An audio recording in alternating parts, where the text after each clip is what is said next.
expérimenter l'esprit de force. On va toucher le deuxième point. La domination émotionnelle. Dis à ton voisin, la domination émotionnelle. La domination émotionnelle, c'est la capacité de glorifier Dieu par ses émotions. Est-ce qu'on est ensemble? Plusieurs personnes sont tout influencées par les émotions.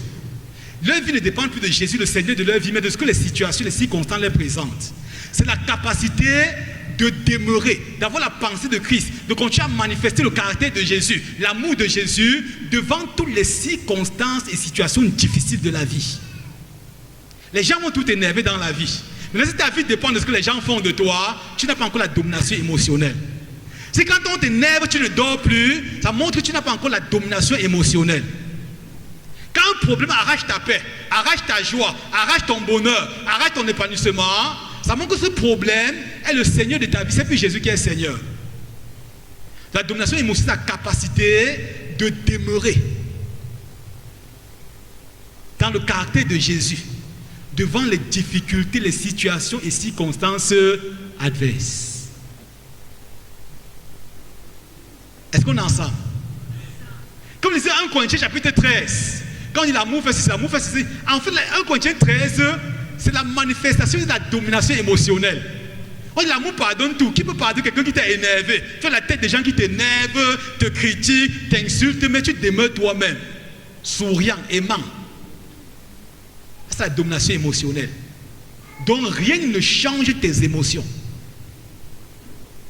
Regardez Jésus, il avait plus d'ennemis que nous tous. Il connaissait ses ennemis, mais il était toujours calme. Quand Adam a péché, il a perdu la domination émotionnelle. L'une des choses qui s'est passée dans la vie d'Adam, quand il a péché en Éden, c'est quoi? Il a perdu la capacité de maintenir ses émotions. Il a communiqué ce caractère à sa progéniture. Résultat, Genèse 4, on va voir Abel qui est en colère parce que Dieu a créé le sacrifice de son frère. Qu'est-ce qu'il va faire? Il va tuer son frère. Aujourd'hui encore, les gens sont en colère, sont jaloux, complexés, aigris, amers, frustrés. Pourquoi? Parce qu'ils n'ont pas la capacité de maîtriser les émotions. Amen. Qu'est-ce qui rend les gens jaloux, complexés? C'est un problème émotionnel. Pourquoi les gens sont blessés? Les blessures qui nous amènent à envier, à tuer, à faire du mal au semblable, c'est quoi? C'est le manque, c'est l'incapacité à dominer nos émotions qui nous amène à ça. Maintenant, Jésus est venu sur la terre. Il a connu le rejet. Il a connu l'humiliation.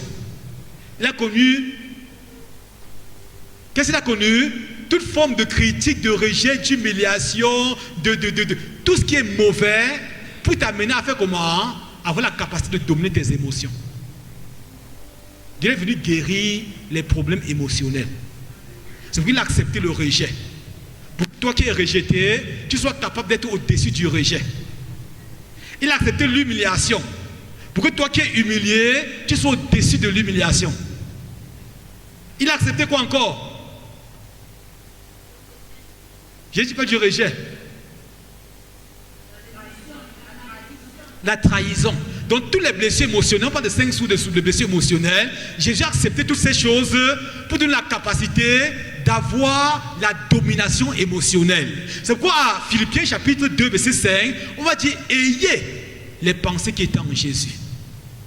Jésus avait quelle pensée? Philippiens 2, 5. Ayez les pensées. Philippiens 4, 8. Que tout ce qui est vertueux, que tout ce qui est aimable, que tout ce qui est digne de louange, que tout ce qui mérite l'approbation soit l'objet de vos pensées. Et si tu vas avoir la domination émotionnelle, à la nouvelle naissance, le Saint-Esprit est venu uniquement dans ton esprit. Maintenant, tu es appelé à laisser que tout ce qui est vertueux, tout ce qui est aimable, tout ce qui est digne de louange, tout ce qui mérite l'approbation, tout ce qui soit l'objet. Donc tu es appelé à faire que tes pensées se soumettent à la volonté de Dieu manifestée dans les Écritures. Amen. C'est ça qui te donne la domination émotionnelle. La domination émotionnelle est l'une des choses qui va donner la victoire aux hommes dans ce monde. Tous les hommes qui ont marché dans la puissance, ont révélé Dieu, ont marché dans la domination, avaient compris les secrets de la domination émotionnelle. Tant que tu n'as pas vaincu au niveau de tes émotions, tu ne vaincras pas au niveau physique. Est-ce qu'on est ensemble? De tes émotions, encore t'a blessé, tu ne peux pas pardonner, tu ne peux pas supporter, tu ne peux pas accepter, tu ne peux pas supporter la présence des autres. Bien-aimé, tu seras disqualifié à la marche dans la domination.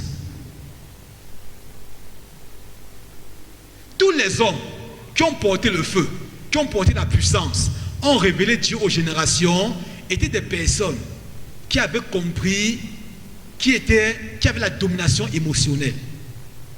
Tous les hommes. Il y a un homme comme Moïse. La Bible dit, Moïse était devant la mer Rouge, poursuivi par Pharaon et toute son armée. Les enfants d'Israël pleuraient, ils criaient, oh Moïse, tu nous as amenés ici pour nous détruire. Est-ce qu'il n'y a pas de tombeau en Égypte pour nous amener à mourir au désert? Moïse peut se fâcher, n'est-ce pas? Moïse a dit quoi? Gardez le silence. Ces Égyptiens que vous voyez là, vous ne les verrez plus jamais. L'Éternel combattra pour vous et vous gardez le... Comment garder le silence devant l'oppression de l'ennemi? Comment être en paix dans le repos? La domination émotionnelle.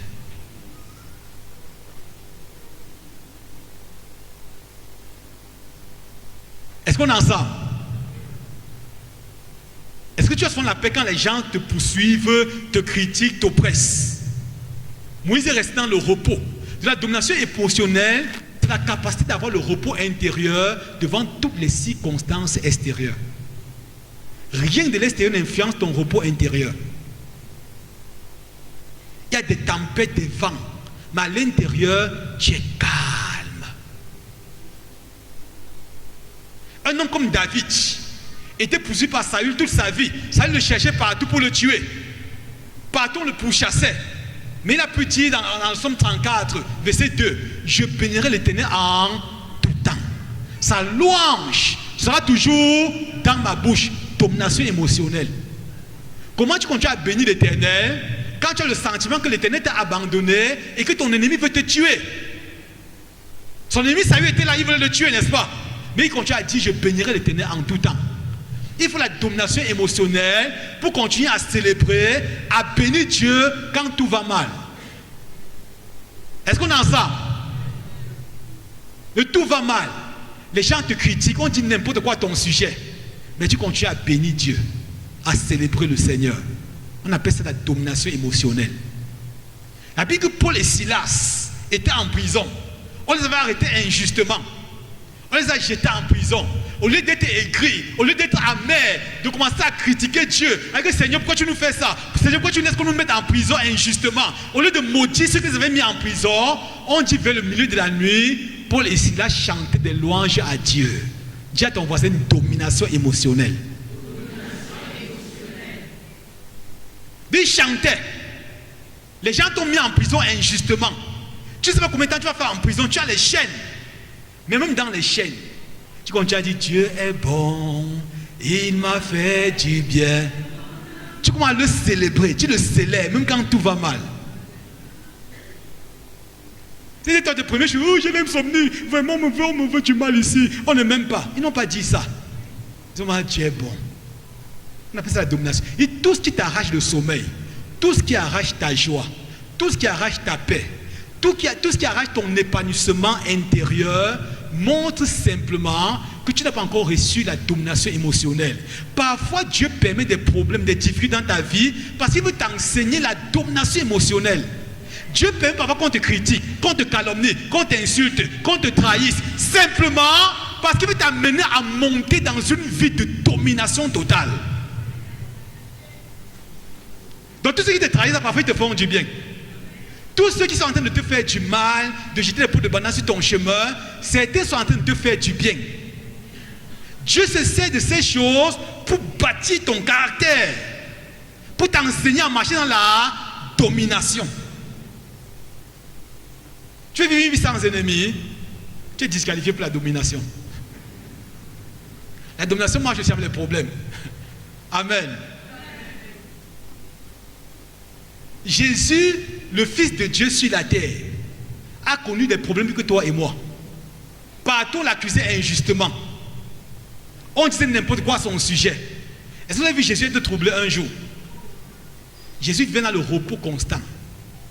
La domination émotionnelle se manifeste quand tu vis de manière permanente dans le repos. Quand rien ne peut troubler ton repos intérieur. Retenez ceci, bien-aimé. Dieu commence à travailler quand toi tu es dans le repos. Quand tu travailles trop, Dieu ne peut rien faire. Dieu travaille quand les hommes dorment. Quand les hommes travaillent beaucoup, Dieu dort. On comprend ça, hein? Donc quand tu es en train de lutter partout pour te justifier, pour dire, écoutez-moi bien, on m'a seulement accusé. Quand tu travailles, qu'est-ce que Dieu fait? Il dort. Mais quand tu commences à dormir en Dieu, il travaille. Est-ce que c'est passé en Éden, n'est-ce pas? Quand Dieu a créé Adam, Adam a tellement travaillé. Où était Dieu? Dieu dormait. Dieu, comme tu travailles toi, Adam, il dort. Adam a travaillé. Il a donné le nom à tous les animaux. Et à un moment donné, il ne trouvait plus quelqu'un, un partenaire semblable. Il était fatigué. Quand il a commencé à dormir, n'est-ce pas? Dieu est venu faire une opération chirurgicale. Quand il s'est levé, il a dit waouh! Dieu a travaillé quand Adam dormait. Quand tu vas commencer à dormir dans les problèmes, Dieu va travailler pour toi. Dis à ton voisin, tu as des problèmes, dors. Dors en Dieu. Dis que dors sur Dieu, n'est-ce pas? Mais tu agis dans tous les sens. Dieu ne peut rien faire. Il y a un jeu de catch que j'ai vu, c'est un catch, on joue tout en deux, en duo. Quand un adversaire est fatigué, qu'est-ce qu'il fait? Il tape la main de son voisin, il sort et l'autre entre dans le ring. Tu ne peux jamais, ton coéquipier ne peut jamais entrer dans le ring quand tu es encore dans le ring. Donc quand tu es fatigué, qui a vu ce catch-là? C'est un jeu de cartes en duo. Quand il lutte tellement, quand tu luttes, tu es fatigué, ton coéquipier vient, tu tapes sa main, tu sors du ring, il entre. Il ne va jamais entrer quand tu es encore sur le ring. Et Dieu fonctionne comme ça. Quand tu es encore sur le ring, Dieu est dehors.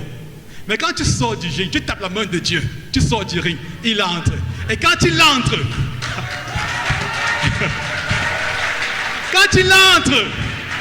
il change les données. Donc peu importe par quoi tu passes, tu es en train de te bâtir, de te former à l'école de la domination émotionnelle. Dis à ton voisin, bienvenue à l'école de la domination émotionnelle. Donc il permet que les choses bizarres t'arrivent, qu'on t'accuse, qu'on te rejette, qu'on te critique, parce qu'il veut bâtir en toi le caractère de Christ. Amen. Regardez Jésus. La Bible dit, il est dans la barque, en pleine mer. La barque était agitée par le vent. Et lui, il dormait.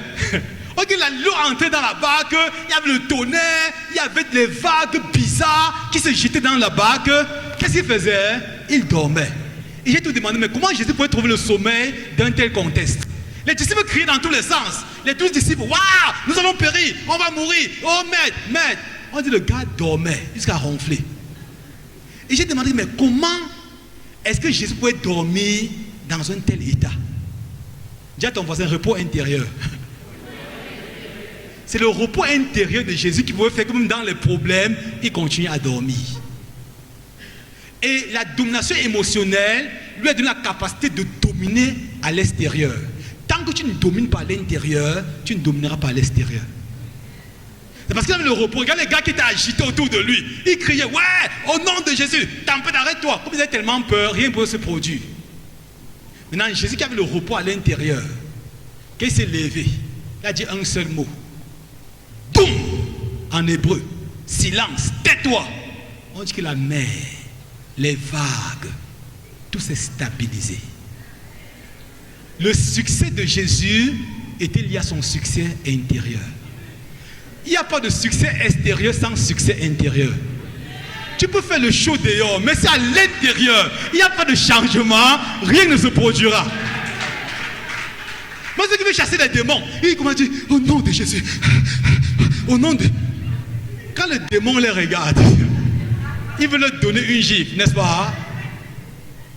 Quand tu as attaqué la nuit, au lieu d'être calme, tu ordonnes à cette petite entité diabolique qui est entrée dans ta maison de sortie. Tu vas t'agiter, tu prends l'eau, tu prends l'huile, tu prends le sel, tu t'embrouilles partout. Quand tu fais Satan comprend que celui-ci n'a pas encore la domination intérieure. Et quand il y a le calme à l'intérieur, qu'à l'extérieur tu peux dire tais-toi et ça s'accomplit. La tête est informe et vide au commencement. Dieu a pleuré, Dieu a pleurniché, Dieu a dit que la lumière. Si tu commences à agiter, ouais, qu'est-ce que les ténèbres me veulent? Qu'est-ce que les ténèbres me veulent? Les ténèbres disent maintenant on va vraiment dominer.